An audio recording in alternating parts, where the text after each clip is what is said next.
Tujuan mata kuliah mikrobiologi hasil perikanan adalah agar mahasiswa Prodi Teknologi Pengolahan Hasil Perikanan Universitas Nahdlatul Ulama Cirebon memiliki pengetahuan dan keterampilan dalam mendeteksi dan melakukan analisis mikrobiologi pada olahan hasil perikanan, yang meliputi mikroba patogen dan mikroba non-patogen. 1.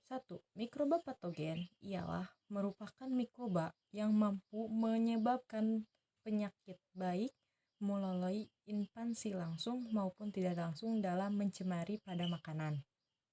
Ada 7 jenis bakteri yang sering ditemukan dalam kasus keracunan makanan ialah seperti A. Salmonella sp. Bakteri ini biasanya ditemukan pada daging sapi, daging unggas, dan telur yang tidak matang dan dimakan mentah. B. Shigella sp. Bakteri ini dapat menyebar apabila orang atau penjambah makanan yang tidak memiliki higienitas yang buruk dalam pengolah ataupun menyiapkan makanan. C. Escherichia coli. Jenis bakteri ini akan menyebar melalui pangan yang mencemarkan limbah. D. Campylobacter jejuni. Penyebaran jenis bakteri ini terjadi melalui air mentah, binatang peliharaan yang terkena infeksi, mengkonsumsi daging unggas, susu, dan kerang yang tidak dimasak dengan sempurna. E. Listeria monocytogenes. Dan F. Staphylococcus aureus. G. Clostridium botulinum. Dan kedua, sedangkan mikroba non-patogen merupakan bakteri yang tidak mempotensi menimbulkan penyakit. Bahkan ada yang menguntungkan. Contohnya, mikroba patogen ialah fecal streptococcus, iron bakteri, dan actinomycetes. Contoh mikroba patogen dalam kegiatan sehari-hari ialah seperti Bacillus cereus, Bacillus anthracis, Campylobacter jejuni, Clostridium botulinum, Clostridium perfringens, Escherichia coli, Listeria monogenesis, dan Salmonella sp.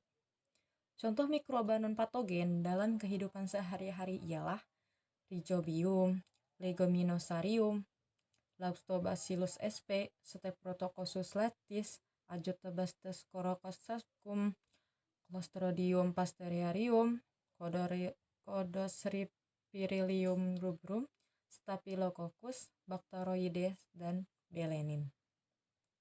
Untuk mengetahui tingkat pertumbuhan optimal mikroba pada olahan hasil perikanan, maka kita harus mengetahui faktor-faktor yang mempengaruhi pertumbuhan dan kurva pertumbuhan mikroba. Ada beberapa faktor yang dapat mempengaruhi pertumbuhan mikroba. Yang pertama, faktor ekstrinsi, dan kedua, faktor ekstrik. Faktor ekstrik merupakan pH, moisture content, potensial oksidasi, reduksi, kandungan nutrisi, kandungan antimikroba, struktur biologi, dan lain-lainnya. Faktor ekstrik ialah seperti temperatur, kelembaban relatif lingkungan, konsentrasi gas dari lingkungan, dan lain-lain. Salah satu gambaran dan kurva pertumbuhan mikroba pada setiap fasennya ialah yang pertama, pada faktor ekstrik pH, mikroba biasanya tumbuh baik pada rentang pH tertentu. Bakteri tumbuh pada pH rendah pH 4-8, ragi pada rentang pH 3-6, fungsi dan eukariot pada 6,5-75, rentang pH istase biasanya lebih sempit. Contohnya, E. coli tumbuh pada pH 6,5-8, tetapi pH ekstrasel adalah 7,8. Thiobacillus rhodioxidas tumbuh baik pada pH kedua, tetapi pH ekstraselnya adalah 6,5. pH yang berbeda ini dapat disebabkan karena proses metabolisme yang terjadi di dalam sel. Misalnya, akumulasi produk metabolisme yang asam atau basa sesuai kebutuhan pertumbuhannya melembabkan moisture content dan aktivitas air atau water activity atau water content. Kandungan air di dalam suatu bahan atau persen W, water activity atau AWP per PO, di mana P ditekan untuk uap larutan dan PO ditekan untuk uap air murni. AW diukur pada temperatur yang sama, satuan 0 sampai 1,0. RH atau relatif humidity-nya ada 100 sampai kali potensialnya. Oksidasi 0 O kali R. Mikroba mempunyai derajat sensitivitas tertentu terhadap potensial oksidasi reduksinya dari medial pertumbuhannya. Potensial O sampai per OR-nya dari suatu substrat adalah nilai kemudahan substrat tersebut dalam mengeluarkan atau memperoleh elektron. Jika suatu senyawa kehilangan elektron, dikatakan senyawa tersebut teroksidasi.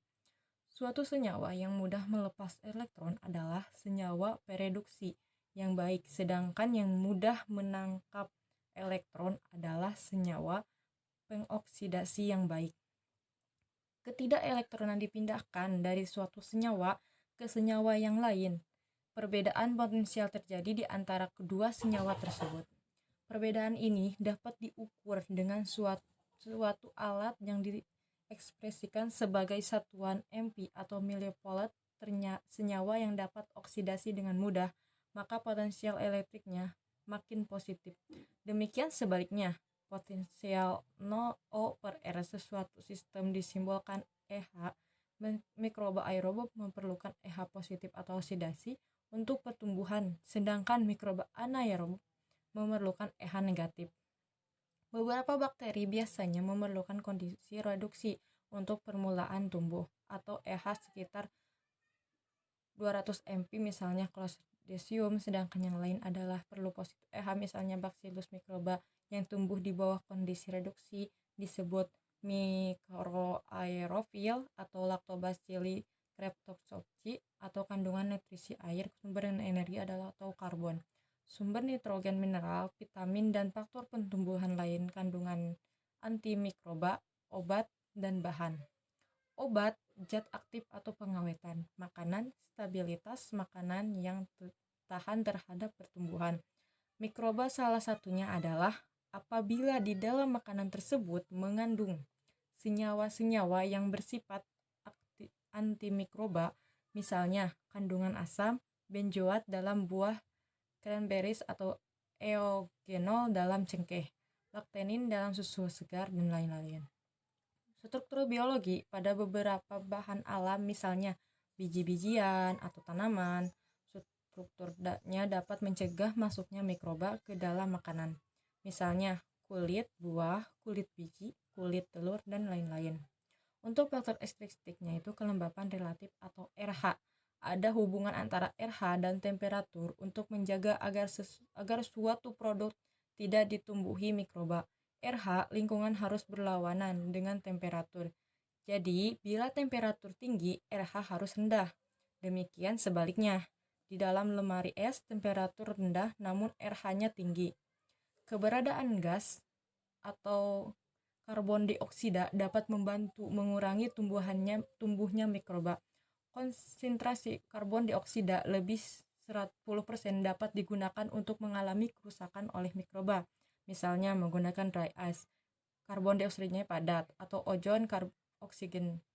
Temperatur lingkungan terpengaruh terhadap mikroorganisme. Untuk keperluan produksi, temperatur lingkungan perlu disesuaikan dengan kebutuhan optimum pertumbuhan mikroorganisme produksi. Untuk keperluan analis, temperatur inkubasi selama analisis harus disesuaikan dengan temperatur optimum pertumbuhan mikroba. Uji untuk keperluan sterilisasinya temperatur pemanasan untuk membunuh mikroorganisme kontaminan dihitung berdasarkan beberapa pertambahan atau MIS, jumlah mikroba asal, lama pemanasan, ukuran produk, dan lain-lain. Kematian mikroorganisme yang disebabkan karena temperatur mengikuti orde pertama, bahwa pada pemberian temperatur letal, kecepatan kematian tergantung pada jumlah sel hidup yang ada. Persamaan matematikanya dN per dt sama dengan negatif Cn, kecepatan kematian atau rate of death, concentration population atau kali jumlah sel hidup untuk mendapatkan informasi tentang jumlah sel yang bertahan atau survived setelah beberapa periode pemanasan yang berbeda-beda. Persamaan ini dapat diintegrasikan antara waktu awal sampai terakhir sehingga memberikan persamaan log E atau N per NC sehingga log 10 atau NO10 dengan keterangan.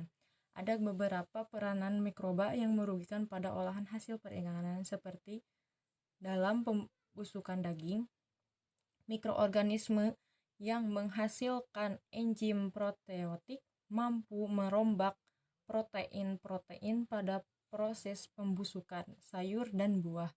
Mikroorganisme petionik mampu merombak bahan-bahan yang mengandung pektin yang terdapat pada dinding sel tumbuhan.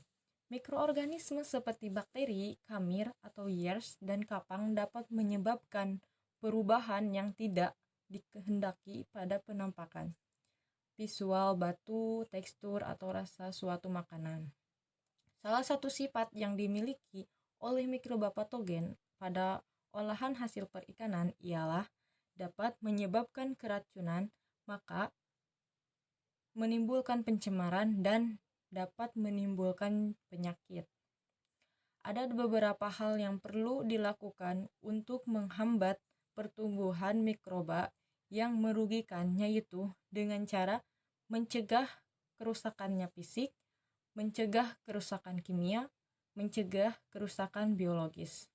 Dampak yang ditimbulkan apabila terkontaminasi oleh mikroba patogen akan terjadinya rasa mual, demam, sakit perut, pusing, diare, dan muntah selama 2 sampai dengan 7 hari.